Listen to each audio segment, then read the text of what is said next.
चुनाव लड़े और सिर्फ जो है सो आप चुनाव जीते, क्या कहना है आपका? ये कैमरा उठा रहा है, नीचे करके लो नहीं यार। राज्यवासियों का शुक्रिया, आभार। जो भी जनादेश मिला है, जो भी हमें समर्थन मिला है, उसका धन्यवाद करते हैं। तमाम मीडिया हाउस से रिलेटेड साथियों का शुक्रिया, तमाम सुरक्षाकर्मी जो चुनाव के दौरान तैनात रहे उनका शुक्रिया, तमाम हमारे पार्टी के सभी साथी उनका शुक्रिया। और देखिए, मैं यही कहना चाहूँगा कि आज जयराम महतो की जीत के साथ झारखंड राज्य में हजारों युवाओं को एक रास्ता मिला। वे अपने आंखों में एक सपना सजाएंगे।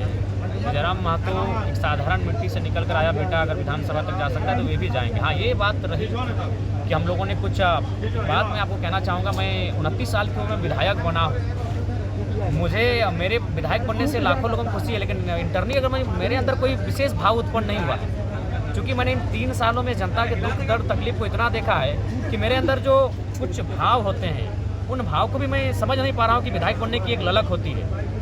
और जहाँ तक आपने जो कहा, हमें लगता है कि अगर समय मिलता, क्योंकि मेरा मानना है, देखिए आज चंदन क्यारी हम लोगों ने अमर बावरी को बछाड़ा, ठीक है, हम लोग दूसरे स्थान पर रहे। अगर मेरा कार्यक्रम हो जाता तो चंदन क्यारी सीट को विन करते। बेरमो हम दूसरे स्थान पर हैं, लेकिन आपको ताज्जुब होगा, बेरमो में मैंने केवल 18 तारीख को कार्यक्रम किया। ये तो हद है कि जो एक टॉप मोस्ट सीट थे हमारी, वहाँ मैंने एक ही कार्यक्रम दिया है, वो भी 18 तारीख को दिया। अगर हमारे पास समय होता, और सबसे महत्वपूर्ण बात है सिद्धांत, अगर जयराम महतो सिद्धांत से हटकर थोड़ा सा भी राजनीति करता तो आज मेरे पास 7 से 10 सीटें होती। इसलिए होती, सिद्धांत में सबसे पहला चीज़ आया था कि मैंने कहा था कि हेलीकॉप्टर का उपयोग नहीं करेंगे। अगर हम सिद्धांत से हटकर हेलीकॉप्टर का उपयोग करते और हम अपने प्रत्याशियों के लिए प्रचार के लिए जाते हैं तो आज जीतने की संभावना भी पड़े। सर जो रामगढ़ से थे 70,000 के आसपास लाए, मैंने होता है विधानसभा में 70,000 वोट। तरुण महतो अच्छा खासा वोट लेकर आई ईंचागढ़ से, गोमिया से पूजा महतो 60,000 के आसपास वोट लेकर आई। ऐसे बहुत सारी सीटें हैं जिनको हम जीत सकते थे केवल और केवल अपने सिद्धांत अगर समझौता करते तो। ऐसी बहुत सारी सीटें ऐसी थी जहां मंझे में लोग हमसे जुड़ रहे थे, किसी विधायक के बेटा जुड़ रहे थे, कहीं पूर्व विधायक हमसे डायरेक्ट जुड़ रहे थे, और उस सीट को हम जीत सकते थे। लेकिन हमने सिद्धांत को कहा कि हम लोग तो एक नई, हमारा मकसद सत्ता नहीं, हमारा मकसद सिद्धांत है, हमारा मकसद परिवर्तन है। तो अगर जयराम महतो लीग से हटकर, सिद्धांत से हटकर अगर सत्ता के लिए राजनीति करता तो आज हम शायद सत्ता में होते हैं। क्योंकि अगर हम जितना बेहतर होते हैं उतना ये असेंबली होता, हंग असेंबली होता और किसी के पास मेजोरिटी नहीं बन पाती। तो ये चीज़ें रही। अब जयराम महतो सत्ता पक्ष की राजनीति करेंगे या विपक्ष की भूमिका निभाएंगे? चूँकि जेएमएम कांग्रेस को प्रचंड बहुमत मिला है, 55 सीट मिला है, आप सिंगल जीते हैं, 25 इंडिया गठबंधन है, इंडिया गठबंधन है। मोदी का हम चमचा है क्या? हम इंडी बोलेंगे? इंडिया एनडीए आप गलत ही बोल रहे हैं। आप गलत ही बोल रहे हैं। मोदी के चमचा आप नहीं है, लेकिन गलत नहीं है, वो एनडीए बोल रहा है। मेरा ये कहना है कि आप सत्ता पक्ष की राजनीति करेंगे या विपक्ष की राजनीति करेंगे?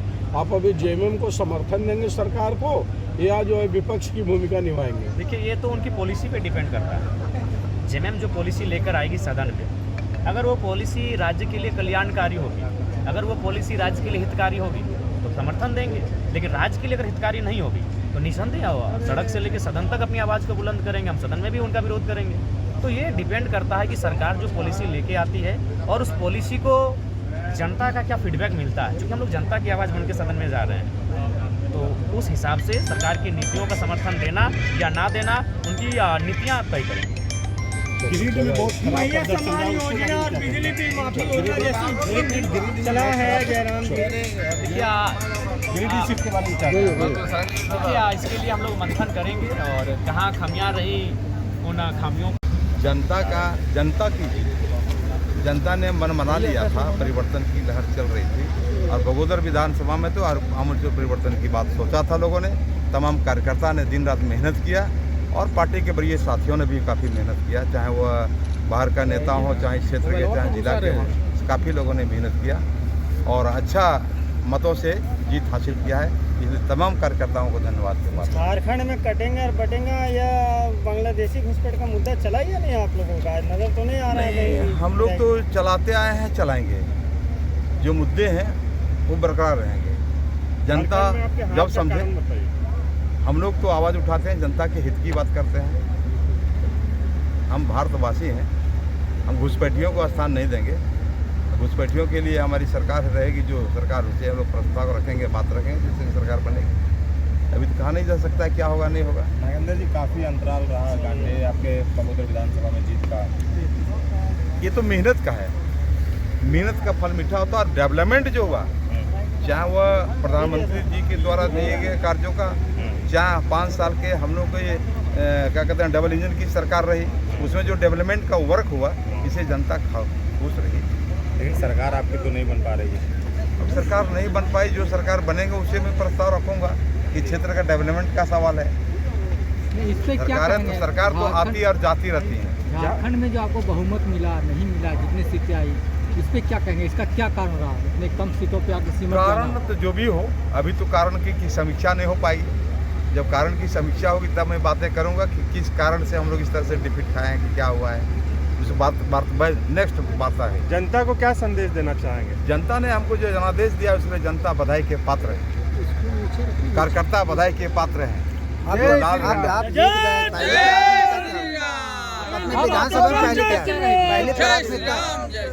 पहली प्राथमिकता क्या होगी आपके विधानसभा क्षेत्र के लिए? पुनः सिंचाई परियोजना जो वर्षों से लंबित है, एकीकृत बिहार से बन रहा था, उसको चालू करवाना। आपके क्षेत्र में ज्यादातर पलायन होता है। हाँ, पलायन को रोकने के लिए क्या करें? को रोकने के लिए भी मैं वार्ता करूंगा। जो भी सरकार बनती है उनसे बात करूंगा, पलायन कैसे रुके इस पर मैं वार्ता करूंगा। मैं चुप नहीं रहूंगा विधानसभा में। मैं बहुत लड़ करके आया हूँ, जगह पर लड़ाई किया हूँ मैं, अब मैं लड़ता रहूंगा जब तक जिंदा रहूंगा। ये इससे कोई समझौता नहीं होगी, चाहे जो भी सरकार रहे। चलिए, बहुत हमसे जुड़े रहने के लिए हमारे YouTube चैनल को सब्सक्राइब करें और नई वीडियो की नोटिफिकेशन के लिए बेल आइकॉन को दबाएं।